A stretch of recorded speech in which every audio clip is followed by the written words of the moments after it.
first manifested in about the 3rd century AD. It is that spiritual movement whose great opponent was St. Augustine, although before he went over to the side of the Catholic Church, he was himself an adherent of this faith. We have to speak about Manichaeism, which was founded by a person who called himself Mani and lived about the time of the 3rd century AD. This movement spread from a part of the world that was then ruled by the kings of the Near East, that is to say, from a region of Western Asia Minor. This Mani was the founder of a spiritual movement which, although at first only a small sect, became a mighty spiritual current. The Albigenses, Waldenses, and Cathars of the Middle Ages are the continuation of this current, to which also belong the Knights Templar, of whom we shall speak separately, and also, by a remarkable chain of circumstances, the Freemasons. Freemasonry really belongs to this strain, though it is connected with others, for instance with Rosicrucianism. What outer history has to say about Mani is very simple.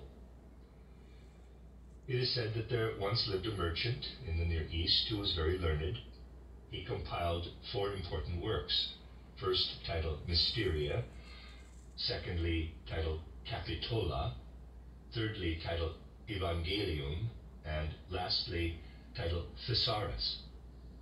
It is further related that at his death he left these writings to his widow, who was a Persian. This widow, on her part, left them to a slave, whose freedom she had bought and whom she had liberated.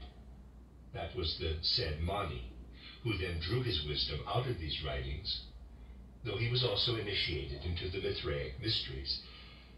Mani is called the, quote, son of the widow, close quote, and his followers are called the sons of the widow. However, Mani described himself as the, quote, paraclete, close quote, the Holy Spirit promised to mankind by Christ. We should understand by this that he saw himself as one incarnation of the Holy Spirit. He did not mean that he was the only one. He explained that the Holy Spirit reincarnated, and that he was one such reincarnation. The teaching which he proclaimed was opposed in the most vigorous fashion by Augustine after he had gone over to the Catholic Church.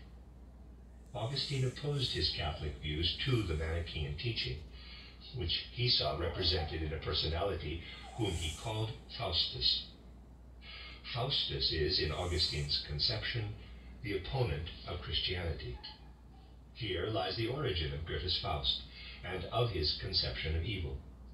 The name Faust goes back to this old Augustinian teaching. One usually hears it said about Manichaean teaching that it is distinguished from Western Christianity by its different interpretation of evil. Whereas Catholic Christianity regards evil as an aberration from its divine origin, the defection of originally good spirits from God, Manichaeism teaches that evil is just as eternal, as good, that there is no resurrection of the body, and that evil as such will continue forever. Evil, therefore, has no beginning, but springs from the same source as good, and has no end. If you come to know Manichaeism in this form, it will seem radically unchristian and quite incomprehensible. Now, we should like to study the matter thoroughly according to the traditions that are supposed to have originated from Mani himself, and so see what it is all about. An external clue is given us in the Manichaean legend, just such a legend as the temple legend, which I recounted to you recently. All such spiritual currents connected with initiation are expressed exoterically in legends. But the legend of Manichaeism is a great cosmic legend, a supersensible legend. It tells us that at one time, the spirits of darkness wanted to take the kingdom of light by storm. They actually reached the borders of the kingdom of light and hoped to conquer it. But they failed to achieve anything. Now they were being punished, and that is a very significant feature which I beg you to take account of. They were to be punished by the kingdom of light. But in this realm there was nothing that was in any way evil. There was only good. Thus the demons of darkness could only have been punished with something good. So what happened? The following. Spirits of light took a part of their own kingdom and mixed it with the materialized kingdom of darkness. Because there was now a part of the kingdom of light mingled with the kingdom of darkness, a leaven had been introduced into the kingdom of darkness, a ferment that produced a chaotic, whirling dance, whereby it received a new element into itself, that is, death.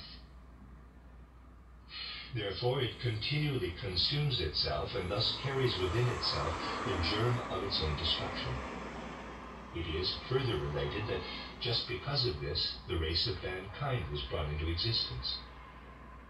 Primeval man represents just what was sent down from the kingdom of light to mix with the kingdom of darkness and to conquer through death what should not have been there, to conquer it within his own being.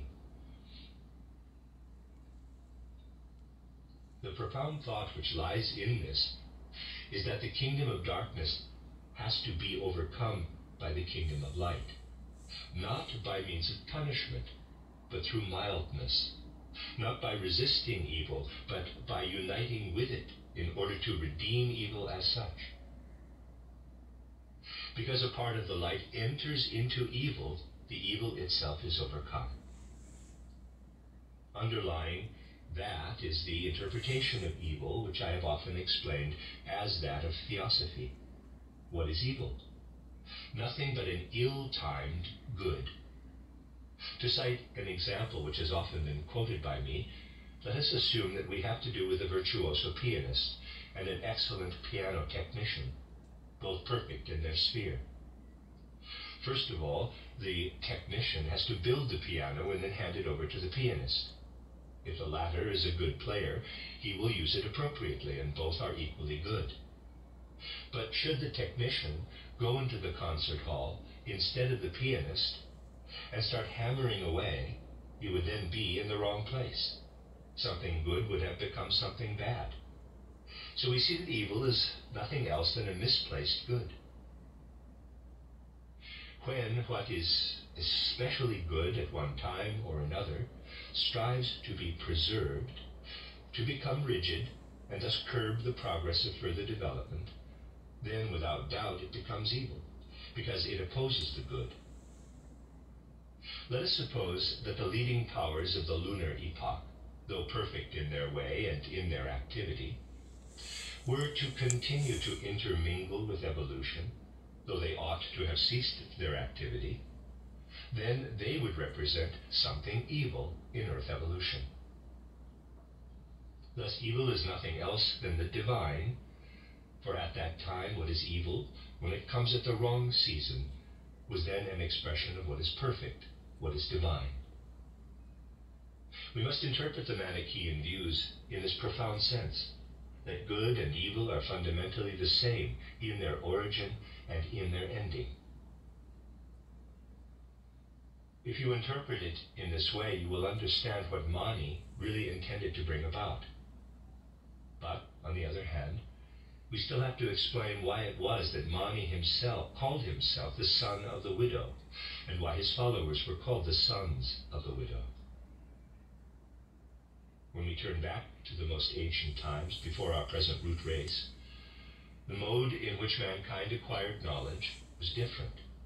You will perceive from my descriptions of Atlantis, and also when the next issue of Lucifer appears, you will see from my description of Lemuria, that at that time, and to a certain extent up to the present day, all knowledge was influenced by what is above mankind. I have often mentioned that Manu, who will appear during the next root race, will for the first time be a real brother to his fellow men, whereas all earlier Manus were superhuman, divine beings of a kind. Only now is man becoming ripe enough to have one of his brother men as his Manu, who has passed through all stages with him since the middle of Lemuria. What is really taking place then during the evolution of the fifth root race?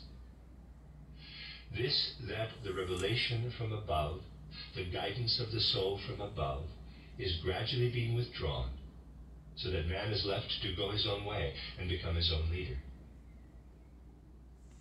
The soul was always known as the, in quotes, mother in all esoteric mystical teachings. The instructor was the father.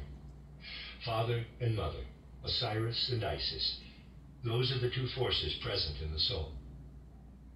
The instructor, representing the divine which flows directly into man, Osiris, he is the father.